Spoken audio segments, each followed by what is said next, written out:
Bienvenida, familia.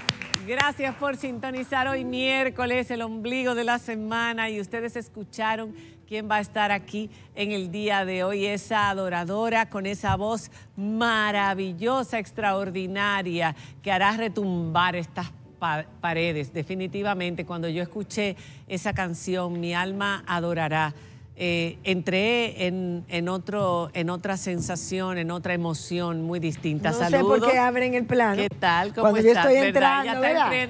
Después, porque se supone que era que tenía que entrar cuando terminan enfocando. Subrepticiamente, y que yo te dijera, ¿qué tal, Faride? No, normal, ¿verdad? Pero no, Barba abrió así. Buenas noches. Mira, Faride, que hoy vamos a escuchar una voz maravillosa, única, que yo quiero que la gente se quede para que conozca. Y yo siempre digo que las mejores voces, que Dios es agayúo. ¿Por qué? Sí, Dios es muy agayúo. Las mejores voces de este país se las ha cogido Dios. Las mejores voces. Lily Goodman, por amor a Cristo. Claro, que ha estado aquí con nosotros. Y muchas otras voces, porque no quiero equivocarme, pero Lawrence, esto va a retumbar con el poder de su voz y de su fe. Y yo ahora aprovecho y doy un testimonio porque mientras me arreglaba escuchaba esa canción. Y no existe ni un cura, ni una institución, ni un pastor, ni nadie que me pueda a mí mantener alejada o alejarme de mi fe en Dios. Muchas veces ellos cometen grandes errores, y paga nuestra fe. Así es. No existe ni un sacerdote, ni curas, ni arzobispos, ni obispos, ni pastores que me puedan alejar a mí de mi fe en Dios, que me ha dado el regalo de su infinita misericordia. Amén. Y que sin ella no tengo vida. Nunca nada me va a alejar de mi fe. Me podrán alejar de sus templos, pero nunca de mi fe. Y yo le voy a dar la bienvenida en este momento a Milton Morrison. Ustedes saben que él es presidente del partido País Posible, actual administrador general de EDESUR, pero también es escritor, es ingeniero eléctrico, un hombre con más de 25 años de experiencia en el sector eléctrico. Empezó a los 5 años porque apenas parece que tiene 30 años. Bienvenido, Milton. Buenas noches.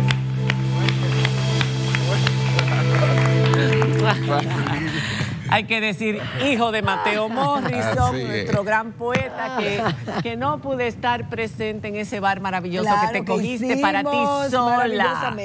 Estaba yo con neumonía, yo espero que Faride se lo haya dicho a don Mateo. Lo saben. Y que un día lo vamos a tener aquí también. Tu padre es especial, hizo un artículo Premio Nacional de en Literatura. El día de ayer para tu hermano mayor, para Nelson. ¿Lo leíste? Sí, lo leí. Porque Nelson ha sido también un segundo padre para ustedes. Así mismo. Tremendo ejemplo que tienes tú en tu padre, en tu hermano mayor. Y su hermana. Así es. Y en tu hermana. O sea, ¿cuál fue el éxito de esos padres para que esos hijos fueran hijos ejemplares? Bueno, primeramente agradecer esta invitación. Para mí es un honor, María Cela, Faride, y escucharte hablar sobre mi padre y en el caso de mi hermano Nelson.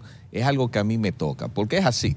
Mi padre, un hombre que ha sido ejemplo con su conducta, su crianza, su modelo de vida, que lo único que yo he hecho es tratar de ser como él, emular a mi padre. Y Nelson, mi hermano, que ese quien él escribió también un segundo padre, porque desde muy joven jugó un rol fundamental, y yo digo que es mi mentor.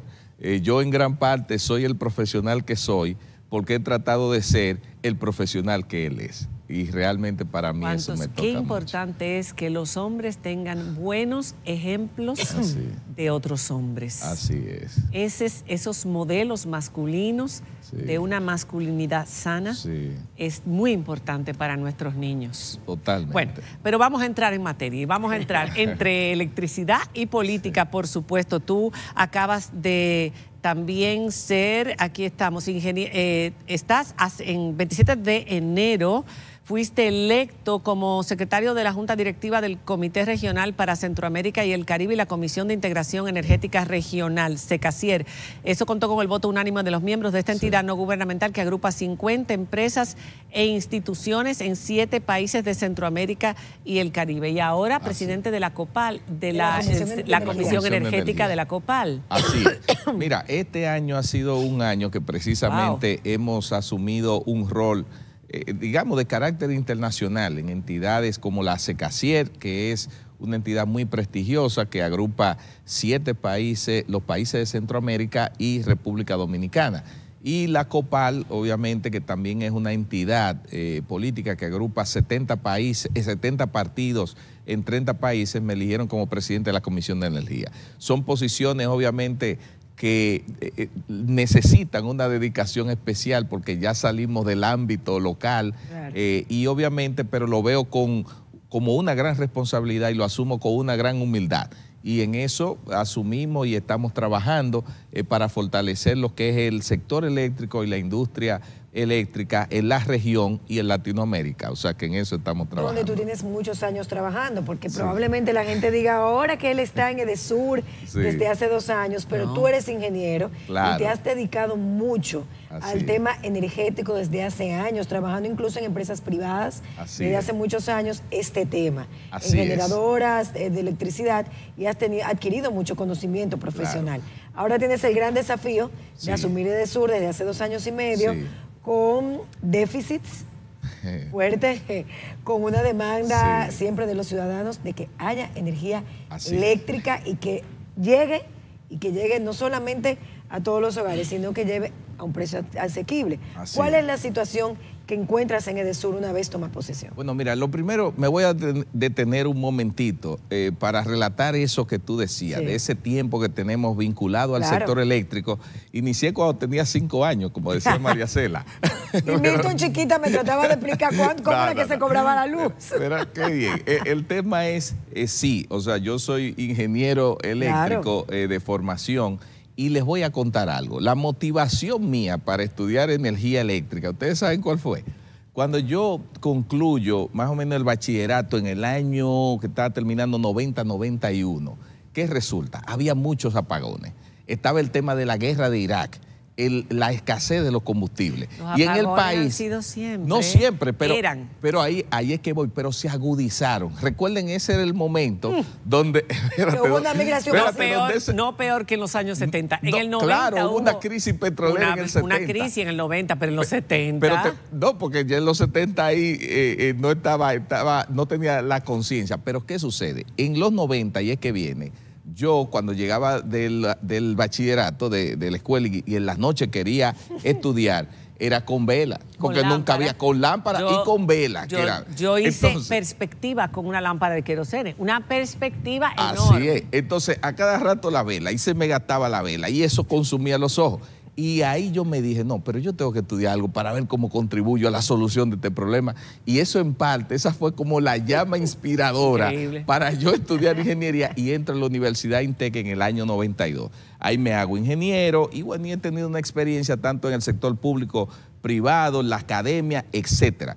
Llego ahora a Edesur, donde luego de analizar y estudiar la problemática eléctrica, hemos encontrado una empresa que obviamente estuvo muchos años de espalda al cliente. Nosotros desde que llegamos lo que hemos tratado de contribuir a que sea una Edesur, que la gente entienda que es una empresa que está orientada al servicio al cliente. Y poco a poco hemos dando pasos y mejorías que, bueno, que los indicadores están ahí, nos sentimos muy satisfechos. Los indicadores con eso. Pueden ser los reclamos. Cuando ustedes llegaron, yo recuerdo que en la pandemia hubo una cantidad de reclamos porque es verdad que estábamos en las casas, pero había muchos negocios cerrados y sin embargo las cuentas de luz fueron altísimas, más altas que nunca. Tú recuerdo que contaste a los 2 meses de haber ocupado el cargo, estuviste aquí, que habían devuelto 60 millones a los clientes. Me pregunto, en estos 2 años después de eso, ¿se ha reducido enormemente? Si hay un porcentaje que se pueda dar, la cantidad de reclamos que hacen los clientes, o se ha aumentado porque están más conscientes de sus derechos y siguen más su consumo energético? Mira, excelente pregunta y te felicito por la memoria, porque es cierto, recuerdo, lo hablé aquí ese momento. Cuando llegamos, una locura. No te niego que yo llegué a esa posición, el presidente nos pone ahí, y yo digo, aquí en mis adentro, y lo hago público ahora, y digo, ¿y a dónde fue que me han nombrado? Porque llego a una empresa que hay que hacer muchas transformaciones internas, pero entonces tengo casi 1 millón de clientes quejándose. Entonces yo digo, pero esto es tremendo. Bueno, eso eran días donde llegaba a las 8 de la mañana y me iba a las 11 de la noche. Miles y miles. ¿Qué sucedió? Sí, reconocimos, hicimos una mesa técnica, dijimos, no, aquí hay un problema. O sea, ¿cómo va a ser que un negocio, una gente que no estaba operando, tiene estos consumos? Entonces ahí fue que comenzamos a generar una facilidad y flexibilidad para restaurantes, hoteles, clubes, dándole las facilidades, buscando la forma de que la gente no sintiera la presión y devolviendo a muchos clientes que tenían razón, que tenían facturaciones con problemas, porque yo decía, señores, Edesur no se puede quedar con 1 centavo de nadie, aunque nadie se quede con 1 centavo de nosotros, pero hay que ser justos. Y entonces hicimos esa devolución y duramos, no solo, la de 60 fue la primera, pero duramos como 4 meses y llegamos casi a 150 millones ganándonos la confianza del cliente. Wow. Han disminuido las quejas. Realmente las quejas. Los reclamos, te lo digo, ha disminuido porque nosotros también hemos hecho mucha conciencia de darle cara, ponerle el frente a los problemas y que la gente vea que hay una empresa que es receptiva, que hay colaboradores y empleados que están ahí para servir, porque nosotros somos servidores públicos y el cliente nos paga para nosotros poder darle un servicio. Entonces, toda esa cultura organizacional la hemos ido trabajando para impregnarla en una empresa que no se pensaba así, pero yo creo que hemos avanzado un poquito. Hay una pregunta que para mí es importante. Yo estoy viendo cómo poco a poco muchas instituciones del Estado y muchas personas privadas también y empresas están empezando a usar los paneles solares. Sí. Nosotros soñamos con que un día en un país tropical, precisamente como este, se pueda realmente utilizar el sol en todas, como lo hacen tantos otros países, pero también que poco a poco vayamos convirtiendo nuestra matriz generadora de electricidad en una de electricidad limpia. Punta Catalina, por desgracia, no es el ejemplo, que ya te preguntaré algo sobre eso, pero sí me gustaría saber hacia dónde va eso y qué significaría, porque yo veo, por ejemplo, que en el este se hizo un plan con la distribuidora y las personas. Si ustedes compran esto, que lo van financiando y pagando poco a poco, la luz le va a venir mucho más bajito y nosotros le vamos a comprar. Sin embargo, no está funcionando tan bien como se pensaba. Mira, lo primero, Mariacela, realmente nosotros como República Dominicana, con ese potencial del sol y el viento, pero sobre todo el sol, estamos abocados a mirar hacia las energías renovables y sobre todo la energía solar. Pero te soy muy sincero, mira, el presidente Abinader tiene mucha conciencia de eso, a tal punto que él, de una u otra forma, ha sido el gran propulsor de eso. Mira, lo primero, tú viste que anda en un vehículo eléctrico, o sea, ha puesto el ejemplo con el tema del vehículo eléctrico, pero en la parte de la energía solar, yo recuerdo una de esas primeras reuniones del gabinete eléctrico donde el presidente pidió un informe y dijo cuántos proyectos de energía solar nosotros tenemos que durante años estaban parados ahí, que por alguna razón en la Comisión de Energía, en el Ministerio no salían, y le dieron un informe. Y él de manera expresa permitió, o sea, dio las instrucciones para que esa energía a gran escala se instalara. Y hoy en día nosotros ya en términos de energía solar, fotovoltaica, a gran escala, tenemos una gran penetración. O sea, se ha instalado mucho más en 2 años y medio de gobierno que todo lo que se había instalado antes. Se van a facilitar para los precios, para los impuestos, para atraer al país, para las personas que quieran. Sí, hay una ley que es la 5707 de incentivo a las energías renovables que permite eso. Y te voy a dar un dato, mira, es una cantidad importante ya de clientes de Edesur y de Norte y de este, ya tienen sus paneles en los techos y industrias y casas y gente que pagaban 40,000, 50,000 pesos, por ejemplo, de factura, hoy te pagan 100 pesos y 150 pesos y 40 pesos. Es decir, en las empresas distribuidoras nosotros tenemos esa apertura y diario nos llegan casos y nosotros apoyamos eso porque realmente la energía renovable y sobre todo la energía solar no es el futuro, es el presente. Y yo de manera particular te voy a decir, creo en eso, porque recuerdo, mi primer trabajo en el gobierno fue cuando el gobierno de Hipólito. Yo era director de energía de Industria y Comercio, del Ministerio de Industria y Comercio. Y desde ahí nosotros impulsamos el primer programa. Eso fue como a los 7 años. A los 7, ya ahí aumenté 2 años. Nosotros instalamos el primer programa de paneles solares. Y Hipólito, que me visitó la semana pasada, me sorprendió la memoria que tiene. Me dijo, ¿tú te acuerdas, Milton, cuando fuimos a inaugurar en Guayajayuco, en Elías Piña, un proyecto de paneles solares de una casita? Eso fue en el año 2002. Hipólito me lo recordó, que Dios fuimos mío. Con Freddy Veragolco y Uchi Lora. Y yo estaba ahí un muchacho, o sea, Hipólito me dijo, ¿y dónde está el morenito ese? Así que él me decía, pero ahí inició el tema de la energía solar. Hemos progresado muchísimo, aunque sabemos que la energía solar no va a ser la sustituta absoluta de todo lo que es la generación eléctrica. No, una combinación. Es una combinación.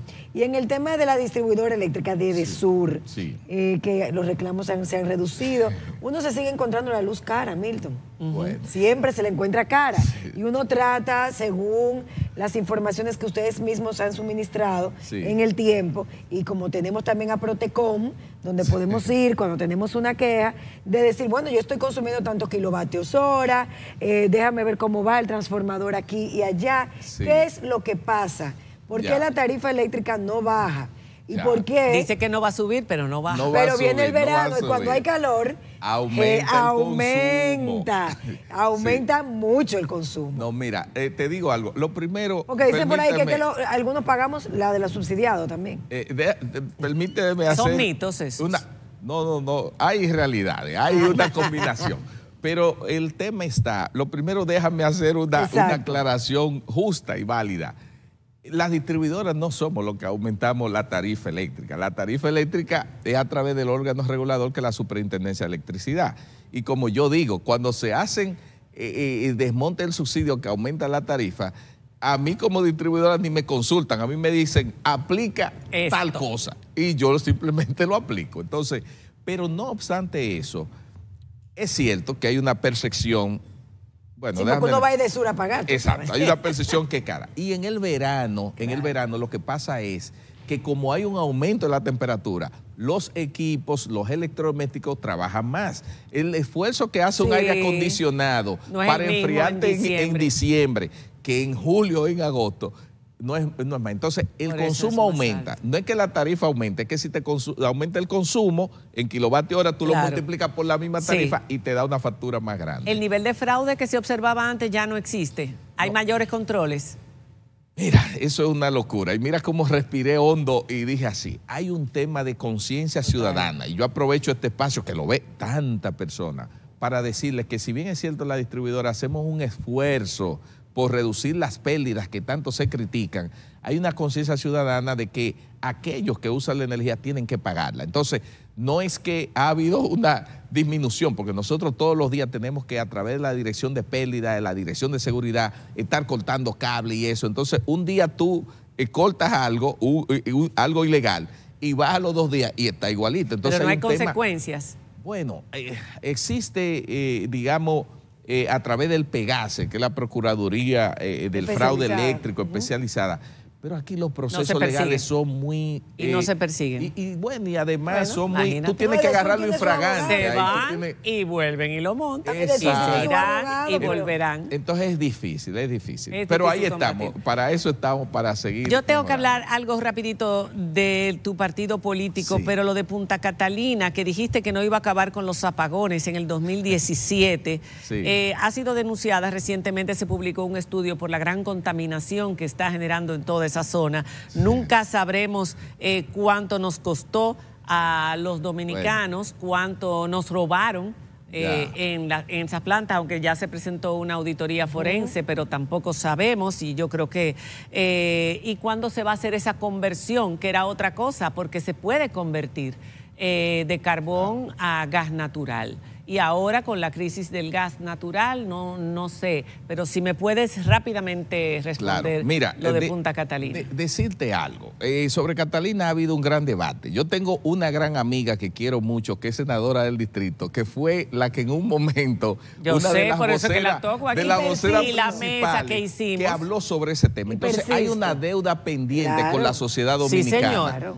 Y lo digo, hay una deuda, todavía no se han aclarado muchos puntos de lo que se estamos esperando ahí. Y se está acabando estos 4 años. Bueno, pero bueno, y se está trabajando, hay una auditoría, etcétera, pero vamos a esperar los resultados. 50 páginas, voy por las 275. Está bien. Exhaustivamente ahí, miren. Bien, Faride, hay que terminar lo que se empezó. Claro. Así es. Pero está pendiente y también nosotros somos parte de esos ciudadanos que estamos pendientes. ¿País Posible será siempre un partido para apoyar a otros mayoritarios o algún día tú serás opción como candidato a la presidencia por País Posible? País Posible es un partido que nació con una identidad propia. Lo que pasa es que en el año 2020 apoyamos al que era el mejor candidato a la presidencia y ha demostrado que es mejor presidente que candidato, definitivamente. Que es Luis Abinader. Entonces nosotros nos sentimos muy identificados con el gran trabajador, transparente, honesto, que es el presidente Abinader. Entonces, como la Constitución le permite una repostulación, nosotros vamos a apoyar su repostulación y reelección. Obviamente, y después de eso ya País Posible definirá como un partido independiente el rumbo que toma, pero nacimos para presentarle una opción también diferente al país. Pero País Posible presenta candidaturas ahora congresuales y también a las alcaldías. Claro, nosotros... Es la única forma que tiene un partido pequeño, porque uno ve muchos de ellos que son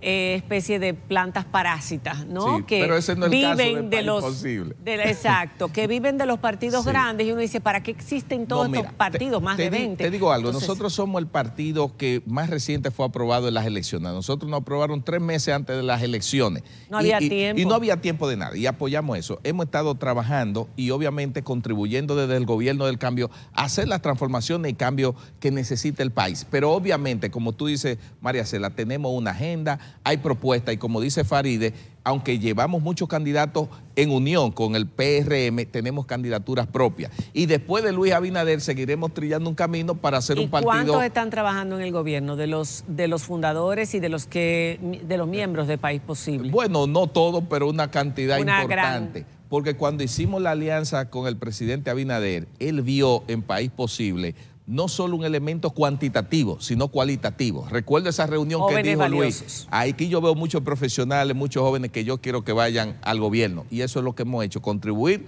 con el gobierno del cambio del presidente Abinader. Bueno, pues enhorabuena por todo lo que estás haciendo, porque sí que sé que es mucho, que se está satisfaciendo bastante la demanda eléctrica, que ojalá que un día se soterren todos esos cables, por Dios, que se pongan debajo de tierra. Hay un proyecto en eso. En Ciudad Nueva, la zona colonial, ya se inició el soterramiento. Y en la Gustavo Mejía Ricard se va a trabajar. Vienen cosas buenas. Y se iluminó con luces LED. No, que se iluminó con luces LED, y hay que dar las gracias a la parte de abajo del túnel, del elevado de la Kennedy con Lincoln. ¿Tú sabes cuántas luces LED estamos instalando en estos momentos? 1.500. La Gustavo Mejía Ricard, vayan desde la Luperón hasta la Ortega de Gasset. Está toda LED, la Lincoln. 1.500 en estos días. Del elevado abajo de la Kennedy.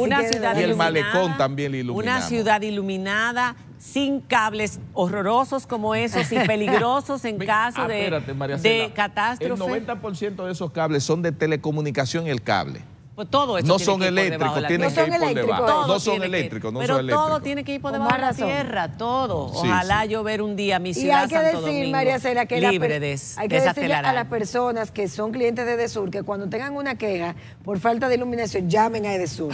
Llamen a Edesur, que tienen que ir a poner la luz y la iluminación. Gracias, Milton, por haber estado con nosotros. Hacemos una pausa, ya regresamos. Tenemos a Checho y tenemos esta artista maravillosa que usted no se puede perder. Ya volvemos.